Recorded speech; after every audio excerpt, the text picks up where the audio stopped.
Bonjour et bienvenue dans Prépa et Performance. Cette semaine, nous allons parler d'un sujet que je pensais de l'histoire ancienne, mais qui visiblement fait encore de la résistance. Il s'agit des cacahuètes sudation dans un but d'affûtage et d'amincissement. Nous allons donc essayer d'expliquer cet usage, c'est parti.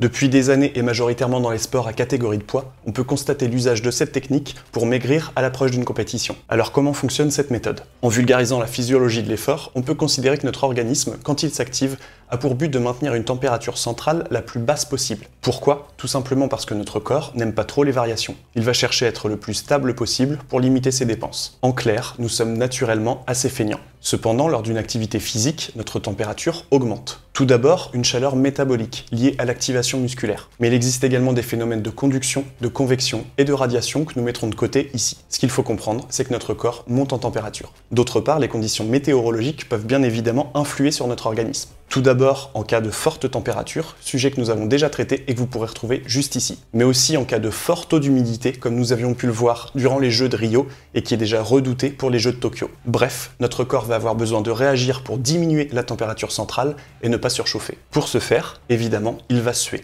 La sueur perdue va être composée à 99% d'eau. Le 1% restant représentera des électrolytes, c'est-à-dire des sels minéraux. On y trouve notamment du sodium, du potassium, du magnésium et du calcium. C'est d'ailleurs pour cette raison que notre sueur a un goût très salé. Des études récentes ont montré l'impact de la température et du taux d'humidité sur le niveau de transpiration de joueurs en football. Ces résultats étaient captés sur des exercices à durée et intensité équivalentes. On peut constater l'influence de la température et du taux d'humidité sur la transpiration. Phénomène intéressant, on constate qu'après une séance d'entraînement, nous sommes plus légers. Nous perdons donc du poids lorsque notre organisme chauffe. C'est ici qu'arrive l'idée du kawaii. Puisque nous perdons du poids lorsque notre organisme chauffe, si on le maintient à une température élevée plus longtemps, on va perdre plus de poids. Le problème, vous l'aurez compris, c'est que comme expliqué précédemment, nous perdons à 99% de l'eau et à 1% des électrolytes. Et cette répercussion sur la perte totale post-entraînement est quasi équivalente. En clair, après notre entraînement, on peut considérer que la seule perte que nous avons générée est une perte hydrique. La seule conséquence à réaliser cette méthode d'entraînement est donc une déshydratation à l'effort. Qui plus est, nous commençons à bien comprendre les méthodes d'entraînement efficaces pour de la perte de poids. Nous pourrons en discuter dans une future vidéo si le sujet vous intéresse. Je reprécise une nouvelle fois que l'activité physique ne fait pas maigrir. Vous trouverez plus d'explications par ici. Mais que l'on travaille à des intensités modérées dans le temps ou élevées en fraction,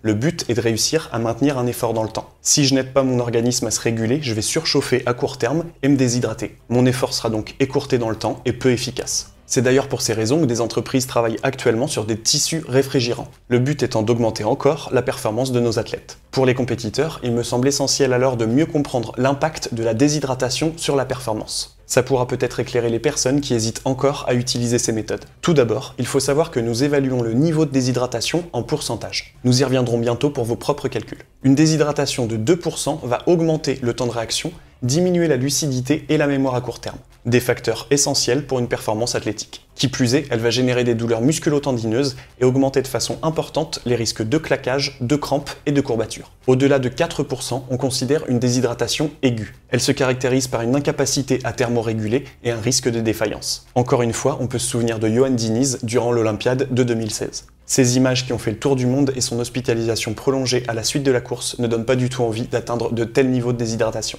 En clair, chercher à augmenter sa température lors d'un effort va faire baisser la performance à tous les niveaux. En conseil, je ne peux que vous encourager à ne jamais utiliser ces méthodes dans un but de perte de poids. Elle va mettre votre corps à rude épreuve et vous épuiser. C'est évidemment tout ce que l'on cherche à éviter à l'approche d'une compétition. À mon sens, avoir recours à de telles méthodes dénote d'une mauvaise gestion de sa perte de poids à l'approche de la compétition. Il sera beaucoup plus pertinent d'anticiper cette perte de poids en amont afin que l'organisme ait digéré les fluctuations et que vous arriviez en pleine possession de vos moyens. Également, je ne peux que vous inciter à calculer vos pertes hydriques afin d'individualiser et d'optimiser votre réhydratation post-séance. Nous allons voir comment faire dans une seconde vidéo qui sortira dans les jours à venir. En conclusion, on peut dire qu'augmenter sa température centrale avec un kawaii pour perdre du poids est préjudiciable à l'organisme. Cette technique va uniquement déshydrater le pratiquant, qui, en plus d'une augmentation de la fatigue, fera grimper le risque de blessure à l'effort. Il sera essentiel d'anticiper sa perte de poids en cas de besoin pour arriver fin prêt le jour J. C'est tout pour aujourd'hui, j'espère que cette vidéo sur la déshydratation pourra vous aider à alerter les pratiquants de ce genre de méthode.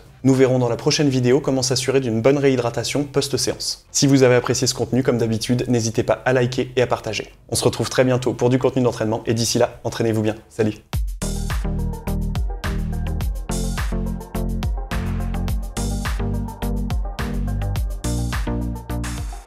et du taux d'humidité sur la quantité de... Ah! Cette technique va uniquement déshydrater le pratiquement,